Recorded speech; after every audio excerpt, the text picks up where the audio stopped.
है। देखो आज सेकेंड लेक्चर हम देखने जा रहे हैं, जिसमें जो है आनुवंशिकी से संबंधित कुछ परिभाषित शब्दों के बारे में हम क्या करेंगे, अध्ययन करेंगे। यानी हम पढ़ रहे हैं आनुवंशिकी। अब आनुवंशिकी के से संबंधित कुछ क्या है, विशेष जो है परिभाषित शब्द दिए गए हैं। पहले हम उसको समझेंगे, तब हमें ये चैप्टर क्या होगा, समझ में आएगा। सबसे पहले जो है इसको पॉइंट वाइज करके हम बताते हैं। इसमें पहला जो है शब्द जो होता है लक्षण, यानी कैरेक्टर। लक्षण क्या होता है बेटा, जैसे जितने भी जीवधारी हैं उन जीवधारियों में कोई विशेषताएं पाई जाती हैं, कोई ना कोई क्या होती है, विशेषताएं होती हैं। यानी विशेष लक्षणों के वजह से उनमें क्या होती हैं, विशेषताएं होती हैं। वह विशेषताएं क्या हो सकती हैं, जैसे तने, मान लो कि अगर पौधे की बात करें तो तने की लंबाई हो सकती है, या पुष्प का रंग हो सकता है, या ब्लड ग्रुप हो सकता है। ये सब किस में आ जाते हैं, किस में आ जाते हैं, उसके लक्षण में आ जाते हैं। दूसरा जो है विशेषक, यानी ट्रेट है। ट्रेट क्या है, यानी एक ही लक्षण के विभिन्न रूप, जैसे लक्षण हो और उस लक्षण के क्या हो, भिन्न भिन्न रूप हो। जैसे मान लो किसी की लंबाई की बात की जाती है तो लंबाई क्या हो सकता है, वह लंबा भी हो सकता है, बौना भी हो सकता है। ये क्या है, या काला भी हो सकता है, भूरा भी हो सकता है, या क्या हो सकता है, सफेद हो सकता है। तो ये क्या हो गए, ये विशेषक कहलाएंगे। क्या कहलाएंगे, विशेषक। यानी लक्षण के, यानी किसी लक्षण के अनेक प्रकार को हम क्या कहेंगे, क्या कहेंगे, विशेषक कहेंगे। वह विशेषक क्या हो सकते हैं, जैसे मान लो कि कोई एक लक्षण है, हम लंबाई पर बात कर रहे हैं तो लंबाई क्या हो सकता है, लंबा भी हो सकता है, बौना भी हो सकता है, या ना तो ज्यादा लंबा ही हो सकता है, ना ज्यादा बौना ही हो सकता है। काला हो सकता है, गोरा हो सकता है, भूरा हो सकता है। ये भी क्या है, ये क्या है, विशेषक है। इसके बाद से तीसरा जो आता है वह है कारक, यानी फैक्टर्स। क्या है, फैक्टर्स। और फैक्टर्स के बारे में आप लोगों ने देखा था कि फैक्टर शब्द को किसने दिया था, ग्रेगर जॉन मेंडल ने दिया था। किसने दिया था, ग्रेगर जॉन मेंडल। और ग्रेगर जॉन मेंडल ने कहा, क्या कहा था, कि जो हमारे गुणसूत्र हैं या जो हमारे आनुवंशिक लक्षण हैं, उन लक्षणों को एक पीढ़ी से दूसरे पीढ़ी में ले जाने के लिए कोई ना कोई फैक्टर क्या करता है, कार्य करता है। यानी जो ले जाता है उसको उन्होंने क्या नाम दिया था, उसको उन्होंने नाम दिया था फैक्टर। क्या नाम दिया था, फैक्टर। लेकिन बाद में एक वैज्ञानिक आते हैं जिनका नाम क्या होता है, जॉनसन। क्या नाम होता है, जॉनसन। और जॉनसन ने कहा, क्या कहा, कि जिसको इन्होंने फैक्टर कहा था उसको उन्होंने क्या शब्द दिया था, जीन। क्या नाम दिया था, जीन। अब जीन होता क्या है बेटा, तो जीन क्या होता है, अब शब्द आ गया कि जीन किसे कहते हैं। तो जीन जो है वह हमारे आनुवंशिक लक्षण होते हैं। वो आनुवंशिक लक्षण क्या हो सकते हैं, कि जैसे हमारे शरीर के अंदर जो है, यानी हमारा शरीर जो है बहुत सारी कोशिकाओं से मिलकर बना है, और प्रत्येक कोशिका के अंदर क्या पाया जाता है, केंद्रक पाया जाता है। प्रत्येक कोशिका के अंदर क्या पाया जाता है, केंद्रक। और इसी केंद्रक के अंदर क्या होते हैं, आनुवंशिक पदार्थ। वो आनुवंशिक पदार्थ कौन हो सकते हैं, डीएनए हो सकता है, आरएनए हो सकता है, जीन हो सकता है, प्रोटीन हो सकता है, लिपिड हो सकता है, आदि हो सकता है। तो जब जो है, अब हम मनुष्य की बात कर रहे हैं, तो मनुष्य में जो है एक पीढ़ी से दूसरी पीढ़ी में ले जाने वाला जो आनुवंशिक लक्षण है, उसमें जो जीन कार्य करता है, वह जीन क्या होता है बेटा, जैसे मान लो कि जो पुरुष का स्पर्म है, यानी जो पिता का स्पर्म है, भाई बच्चे का जन्म कैसे होता है, पिता के स्पर्म और माँ के ओवम के संलयन से होता है ना। तो स्पर्म भी एक प्रकार का क्या होता है, कोशिका होता है। ओवम भी क्या होता है, कोशिका होता है। तो कोशिका के अंदर केंद्रक होगा कि नहीं होगा, उस केंद्रक के अंदर डीएनए होगा कि नहीं होगा। तो जीन क्या होता है, जैसे मान लिया कि ये क्या है, आप देख रहे हो क्या है, यहां से लेकर यहां तक हमने क्या बना रखा है, डीएनए को। और डीएनए के अंदर जो है छोटे छोटे खंड दिखाई दे रहे हैं, एक खंड ये दिखाई दे रहा है, एक खंड ये दिखाई दे रहा है, एक खंड ये दिखाई दे रहा है। तो जो ये छोटे छोटे खंड दिखाई देते हैं, इन्हीं खंडों को हम क्या कहते हैं? जीन कहते हैं। क्या कहते हैं? जीन कहते हैं। अर्थात इससे यह स्पष्ट होता है कि जितने भी जीन हैं, ये जितने भी जीन आपको दिखाई दे रहे हैं, वो सारे जीन क्या हैं? डीएनए। क्यों डीएनए? क्योंकि ये पूरे भाग को क्या कहा जा रहा है? डीएनए कहा जा रहा है ना। और इसी डीएनए के अंदर तो जीन पाया जा रहा है। तो जब डीएनए के अंदर जीन पाया जा रहा है, तो इसका मतलब सारे जीन क्या हो सकते हैं? डीएनए हो सकते हैं।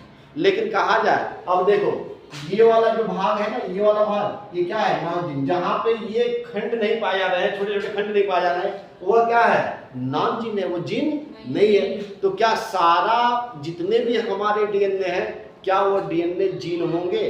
सारे डीएनए जीन हो सकते हैं? नहीं। यानी सारे जो है जीन जो है डीएनए हो जाएंगे, लेकिन सारे डीएनए जीन नहीं हो सकता है। ठीक ना। अब जो है जीन जो है जीन को किस में रूपांतरित किया जा सकता है? आरएनए में। आरएनए क्या करता है? डीएनए में। जीन को किस में? जीन से डीएनए, और डीएनए किस में रूपांतरित हो जाता है? आरएनए में। और आरएनए का कार्य क्या है? ये प्रोटीन का संश्लेषण करता है। अब प्रोटीन संश्लेषित करेगा तो उससे किसका निर्माण होगा? एंजाइम का। और ये ही एंजाइम जो है हमारे अंदर क्या करते हैं? लक्षण उत्पन्न करते हैं। क्या उत्पन्न करते हैं?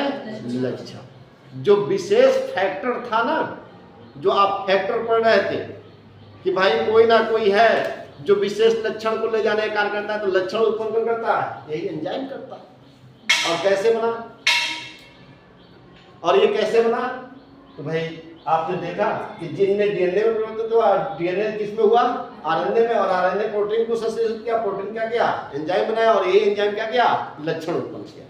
तो यहां पर हमने ये लिख दिया है, देख रहे हैं ना, लक्षण उत्पन्न कौन कर रहा है? कौन कर रहा है? एंजाइम।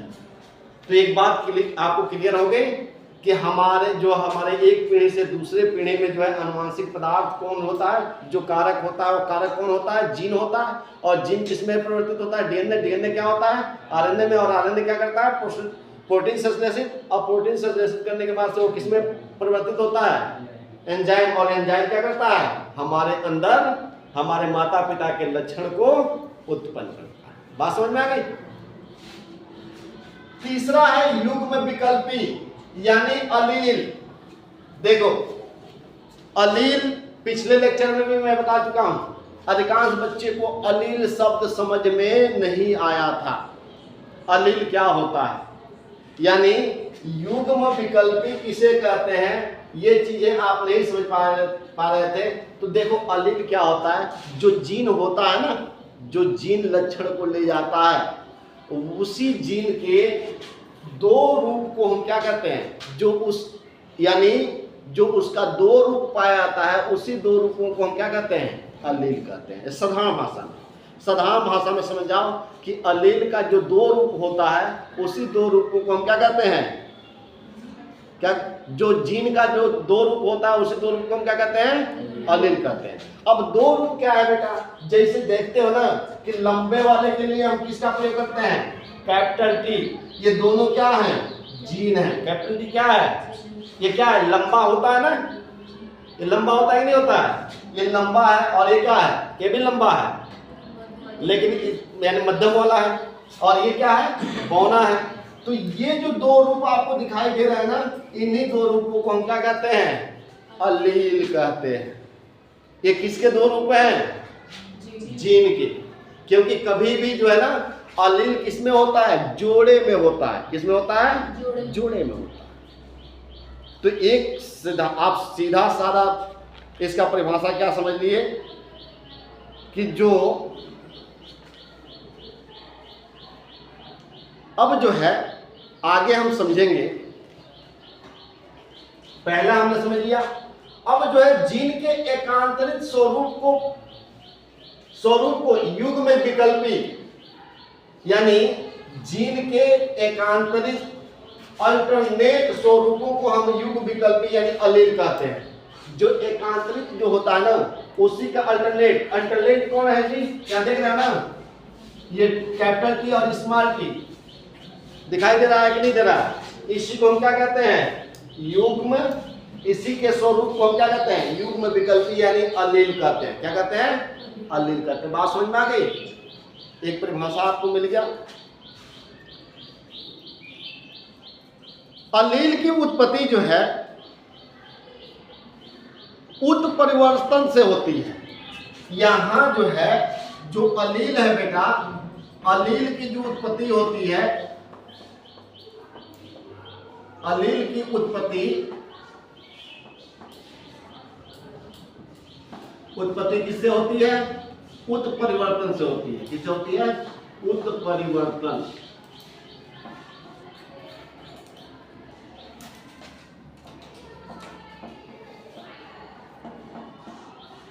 उत्परिवर्तन से होती है। क्या समझे? बताया गया कि अलील का उत्पत्ति कैसे होता है, अलील कैसे बनता है? तो उत्परिवर्तन से बनता है। किससे बनता है? उत्परिवर्तन से बनता है। अब इनको जो है हम एक एक करके समझने का प्रयास करेंगे और एक पॉइंट और लिख लो, फिर एक एक को मैं समझाता हूं। उसके बाद से जो है ये नीचे दिख रहा है यहां तक, ये दिख रहा है जो लिखे हैं, इसके बाद खाली जगह है उसमें एक लाइन के लिए, है ना? तो एक पॉइंट और है, अलील जो होते हैं समजात गुणसूत्रों के समान लोकस पे उपस्थित होते हैं। अलील जो होता है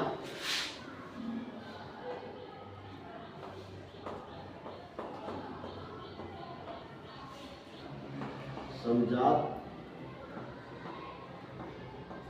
गुणसूत्रों के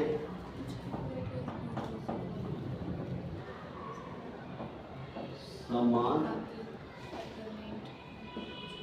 लोकस। लोकस से मतलब है लोकेशन। किससे मतलब है? लोकेशन।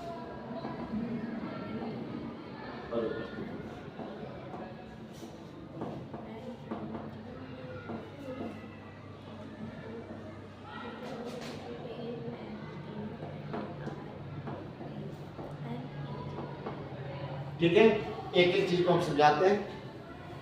सुनो, जैसे अब जो है अलील के समजात गुणसूत्र में यहां से शुरू करता हूं कि अलील के समजात गुणसूत्रों को के समान जो है लोकस पे उपस्थित होते हैं। तो अब लोकस है लोकेशन पर। लोकस का अर्थ क्या है? लोकेशन। सबसे पहले जो है समजात गुणसूत्रों को समझेंगे और समजात गुणसूत्र समझने से पहले हमें 4 शब्दों को समझना होगा। वो 4 शब्द कौन कौन से हैं? पहला तो समजात गुणसूत्र, दूसरा है जीनोम, और तीसरा है अगुणित, और चौथा है अवगुणित। इन 4 चीजों को हमें क्या करना होगा? समझना होगा। सबसे पहले क्या समझते हैं? समजात, और समजात के बाद से दूसरा जो है यहां पे मैं लिख दूं, दूसरा जो पहले हम समजात सुनेंगे ये 4 शब्द, समजात गुणसूत्र, समजात गुणसूत्र, और दूसरा क्या समझना होगा? दूसरा हमको समझना होगा जीनोम। क्या समझना होगा? जीनोम। गुणित, अगुणित और द्विगुणित। क्या होगा? अगुणित और द्विगुणित।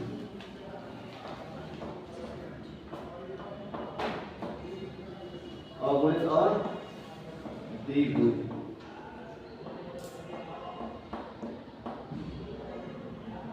क्या बताया जा रहा है बेटा? बताया जा रहा है आप लोगों को हमें जो है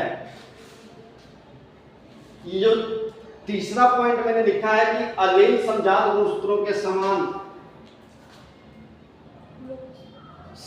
लोकस पर क्या होते हैं? उपस्थित रहते हैं।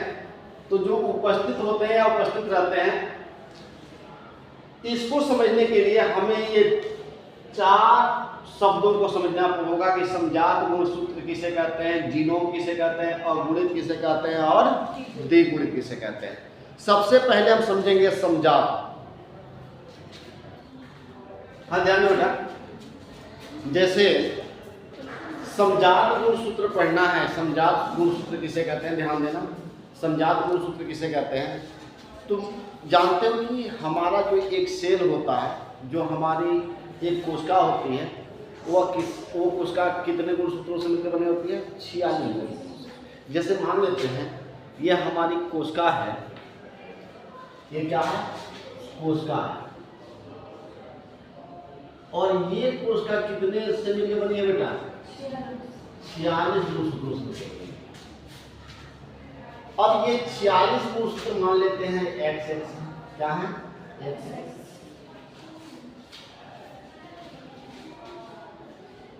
ये XX एक हो सकता है, 2 हो सकता है, इसको मैं बताऊंगा पहले।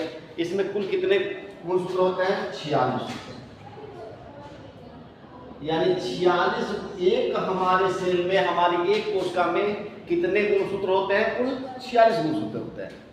अब 46 जो होते हैं यानी 23 जोड़े होते हैं। तो अगर हम मान लेते हैं कि एक तरफ जो है, अब हमारे शरीर में जो गुणसूत्र होते हैं वह फादर्स और मदर्स दोनों को मिला के होते हैं। 46 किसमें होते हैं? पिता में होते हैं, और 46 किसमें होते हैं? मदर में। तो ये मान लेते हैं ये जो है फादर्स का क्या है?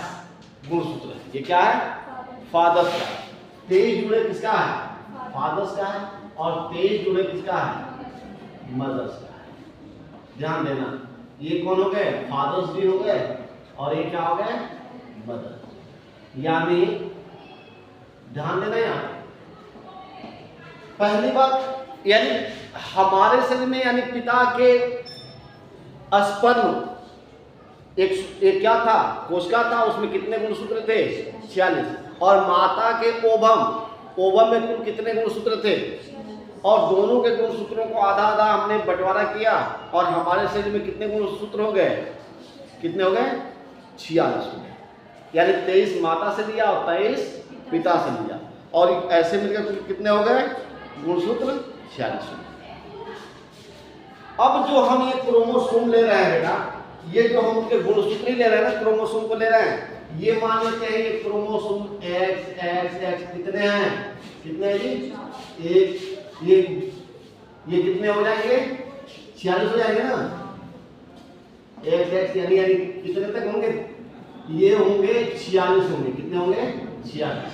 ये फादर्स में, और यहाँ पर भी कितने होंगे? कितने गुणसूत्र होंगे? 46 होंगे। अब हम इसमें करते क्या हैं कि पिता के क्रोमोसोम, यानी ये पिता के क्रोमोसोम है, ये पिता के क्रोमोसोम है, और ये क्या है? मदर के क्रोमोसोम है। दोनों के गुणसूत्र को दे रहे हैं ना। अब इसमें होता क्या है कि जैसे ये एक समूह यह बनाता है और एक समूह क्या बनाता है? यह बनाता है। तो जो ये 23 गुणसूत्र मिलकर जो एक समूह का निर्माण, 23 गुणसूत्र हम पिता से लेते हैं, और 23 गुणसूत्र किसी 46 है, इसमें से कितने लेते हैं? 23 ही लेते हैं ना। तो 23 ही यहाँ पे लिखेंगे, 23 लेते हैं, और इनसे भी कितना लेते हैं? 23 लेते हैं। अब ये ध्यान रखना, जो 23 गुणसूत्र का एक समूह बना और 23 गुणसूत्र का, यानी पिता के 23 गुणसूत्र, वह एक समूह हुआ कि नहीं हुआ? तो ये एक समूह बना, एक समूह ये हो गया, और एक समूह क्या हो गया? ये एक समूह ये हो गया। जो एक एक ये समूह बनते हैं, इन्हीं समूहों को क्या कहा जाता है? जीनोम कहा जाता है। क्या कहा जाता है? जीनोम। जीनोम शब्द समझ में आया? क्या समझ में आया? अरे हम पिता से कितना ले रहे हैं? 23 गुणसूत्र। माता से कितना गुणसूत्र ले रहे हैं? 23। तो जो ये 23 गुणसूत्रों का जो समूह बन रहा है, एक पिता का गुणसूत्रों का समूह बन रहा है, क्रोमोसोम का समूह बन रहा है, और एक माता के क्या होता है?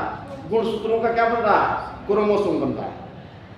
तो जो ये एक समूह का निर्माण होता है, इन्हीं समूह को हम क्या कहते हैं? जीनोम कहते हैं। क्या कहते हैं? जीनोम। तो एक शब्द आपको मिला कि जीनोम किसे कहते हैं? ये भी जीनोम है, ये क्या है? जीनोम है। बात समझ आई? जीनोम किसे कहते हैं?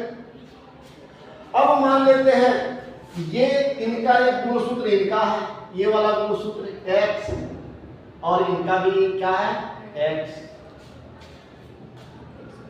यानी जो एक्स एक्स दोनों लिखा गया है ना, तो हमने क्या किया, एक्स गुणसूत्र है, एक्स गुणसूत्र, ये किसका गुणसूत्र है, पिता का, और ये किसका है, माता का।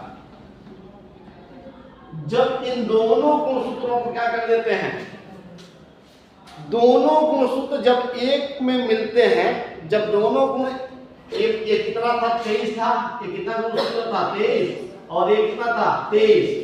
जब ये दोनों गुणसूत्र जो हैं, जब दोनों क्रोमोसोम एक साथ मिल जाते हैं, तो इससे जो निर्माण होता है, इससे जो गुणसूत्र का निर्माण होता है, उसे हम क्या कहते हैं, समजात गुणसूत्र कहते हैं। परिभाषा याद हो गया, समजात समझ में आ गया। अरे 23 का लिए ये एक एक क्या बना है, समूह, एक एक ग्रुप बना है, इन ग्रुपों को क्या कहा गया, जिनोम कहा गया।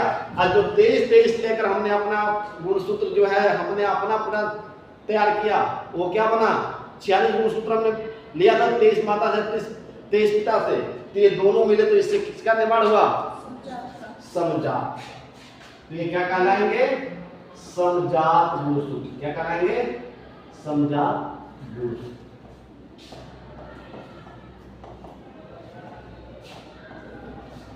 ये बात समझ में आ रही है आप लोगों को? कितने लोगों को समझ में आ गया कि समजात गुणसूत्र किसे कहा जाएगा? यानी माता पिता दोनों से मिलकर जो गुणसूत्र हमारे शरीर में निर्माण होगा, यानी हमारे जो शरीर में जो गुणसूत्र का निर्माण होगा, उस गुणसूत्र को हम क्या कहेंगे, समजात गुणसूत्र कहेंगे। ठीक है, या एक तरह से कह सकते हैं कि वह गुणसूत्र जिनका आकार बराबर होता है, या जो बराबर होते हैं, ऐसा गुणसूत्र जो क्या होते हैं, आकार में बराबर होते हैं, उसे हम समजात गुणसूत्र कहते हैं। अरे 23 इनसे है, 23 इनसे है, दोनों बराबर है ना, तो ये ऐसे गुणसूत्रों को क्या कहेंगे, समजात गुणसूत्र कहेंगे। या ऐसे मान लो, या एक ऐसे मान लो बेटा, ये भी हो सकता है जैसे x है, ये एक है, ये एक है, ये कौन सा गुणसूत्र कहलाएगा, कौन सा गुणसूत्र कहलाएगा, समजात कहलाएगा। और यहाँ पर x है, ये भी 2 है और ये भी 2 है, तो क्या कहलाएगा, ये भी क्या कहलाएगा, समजात गुणसूत्र कहलाएगा। इसी तरह से मान लो x 22 और x 22 है, तो ये कौन सा गुणसूत्र कहलाएगा, भाई दोनों बराबर है ना, तो क्या कहलाएगा, समजात। अगर मान लो ये x 22 और ये x 23 है, तब कौन गुणसूत्र कहलाएगा, समजात होगा, नहीं कहलाएगा। समझ में आ गया, समझात समझ लिए। अब तीसरा देखते हैं। अब देखो अगुणित कौन है, ये अगुणित है, ये क्या है, अगुणित है, ये क्या है, गुणित। क्या है, गुणित, बराबर। ठीक ना। अब लास्ट हम देखते हैं, इसमें जो तीसरा आता है लोकेशन शब्द आया, कि ये लोकेशन पर क्या होता है, लोकस पर उपस्थित होता है। तो हम समझेंगे कि लोकस क्या है। इसको आपने लिख लिया है, लोकस समझा दें, ध्यान देना, ये थोड़ा सा इधर लिखाएगा, यही बता दो।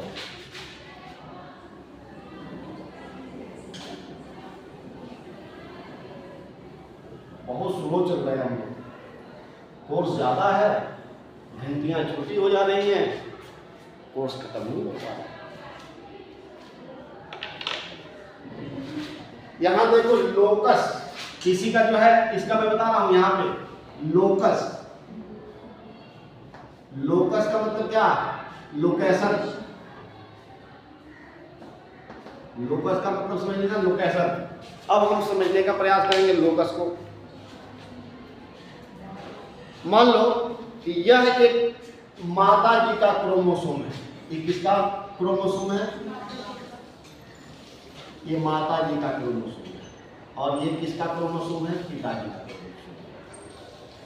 दोनों क्या हैं, सेम एक जैसे हैं। क्या है, एक जैसे हैं। ये माता जी का क्रोमोसोम हो गया, और ये क्या हो गया,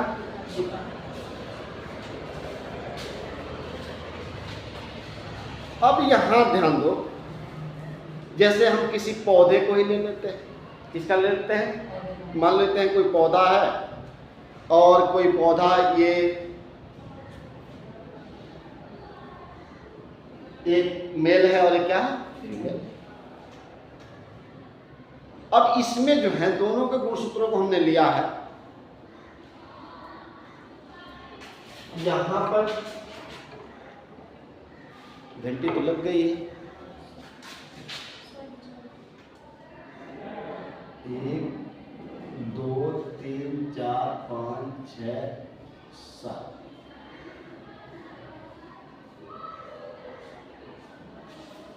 यहाँ पर 1 2 3 4 5 6 7।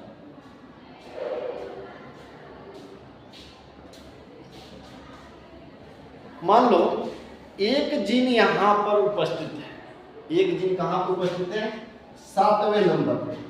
ये जीन जो है कहाँ पर उपस्थित है, 7वें नंबर पर, जिस जीन का क्या नाम है, कैपिटल टी। क्या नाम है, एक जीन यहाँ पर भी 7वें नंबर पर ही क्या है, उपस्थित है, और इसका क्या नाम है, स्मॉल टी।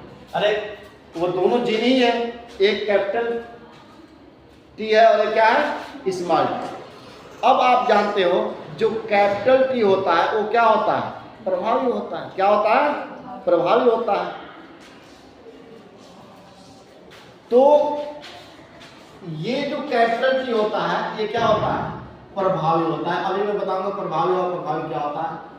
अब आप एक बात बताओ, जीन जो है, जीन क्या करता है, जीन डीएनए होता है। जीन क्या होता है, डीएनए होता है, और डीएनए क्या करता है, आरएनए में परिवर्तित होता है। तो ये किस में परिवर्तित होगा, आरएनए में, और आरएनए क्या करेगा, प्रोटीन